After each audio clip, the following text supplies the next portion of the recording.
The only time I got into narratives was when there was social criticism involved. So Ashcan School and such. Well, no, that was another, I'm not going to cover that era. That era is well defined in all the history books. I'm writing the next piece of history. That's what I'm interested in, is correcting the art historical record. And how do you feel you've done in accomplishing that? Well, I don't know if I've done it, but I have contributed to the realization that this is something to be examined. And I know that I have done so because of the number of dissertations, the number of PhD candidates from other places in the country who have come to study the artists that I brought out. Which is very important because, as you know, the tie between education in art history and actually having artists recognized historically is the key. I think so. So that's a very important accomplishment that you've done. Well, it's made me happy. And I have to think we have to talk a little bit about the art shows that you've done, because by doing art shows back east and such, you have brought your artists out to people who might not come in there and look at them. Well, that's what I strive to do. And you might talk about some of the shows that you've done. Well, I'm just planning right now for the Capitol Art Print show or fair in Maryland, Virginia. It's the District of Columbia, and that's exactly what I'm focusing on, are the artists of California. But you've been doing that for years and Which years. is my thing. And you've done shows in Boston and New York. No, not Boston. You haven't done New Boston? York, yes. Washington, San Antonio, San Francisco, Los Angeles. Those are about the only fairs that I've done. I'm not a big showy gallery. And what about the people who have started or built collections in this area that you've worked with? Oh, we've had some wonderful collectors. We just lost Gerald Buck. He was a fine collector, and his collection is going to, it is moving mountains already. They're just taking care of the estate. But there have been other very, very notable. We helped very much with the Norris Harrison Museum in Logan, Utah. And there are private collectors, Reese's, Wanla. Well, I'm not going to mention all of them. No. We don't want to give any secrets away. No. No. But what about the museums that have bought from you around the country Yes. that really didn't have this kind of art in their collection prior to coming into contact with you? Like the Could Boston Museum. Yeah, like Cliff Ackley at the Boston Cliff Museum. Ackley at the Boston. We can talk about him. Yes. We know him. What about some of the other museums? You said the Well, Modern. the National Gallery. The National was Gallery, fine. which is very important. And the New York Public Library and the Boston Public Library. And, there are many museums around the country that have bought the Spencer Museum in Spencer, Nebraska. Right. What about the Nelson Atkins? No, I've never sold anything to Really? Nelson Oh, Atkins. that's interesting. We flirted with each other. Oh, well, that's nice. What about the Minneapolis Institute of Art? I have not. Really? No. Amazing.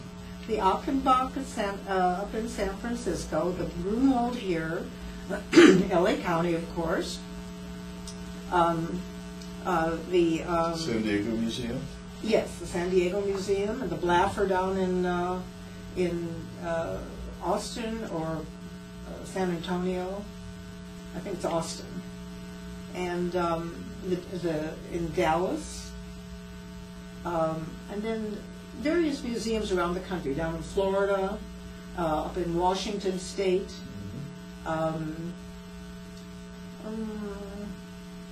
That's quite a large number. Oh yes, museums are a large part of my clientele. All right.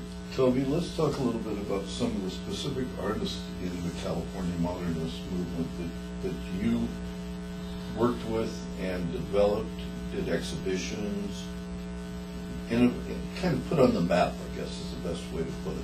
Well, I don't claim to discover anybody. I just... Well, they were all there. I fell in love with them. Uh, I really like people, and the artists always intrigue me because there's something about the creative movement that I stand in awe of. To be able to say something new. I look at Peter Krasnow, an irascible curmudgeon. He was as sweet as could be when you sat down and talked with him about art and about how his paintings developed in a very idiosyncratic manner. But every one of these artists, June Wayne, a pillar of American history and of particularly in printmaking. She was politically as well as socially as well as technically far in advance of most of the people around her. And she might have been prickly, but she was so intelligent and so expansive when she could find a truly an intelligent person to speak with. And then there was Nick Brigante, dear Nick Brigante, who was here from the beginning of the century. He came in about 1900 from Italy at the age of 5. And he had a most interesting and individual focus. I didn't know Stanton McDonald Wright, but he's certainly part of California art history. He's a part of world art history, having introduced synchronism to the world back in 1910, 11, 12. But he came back to California in 1919 and affected the California art movement and the art history of this area intensely.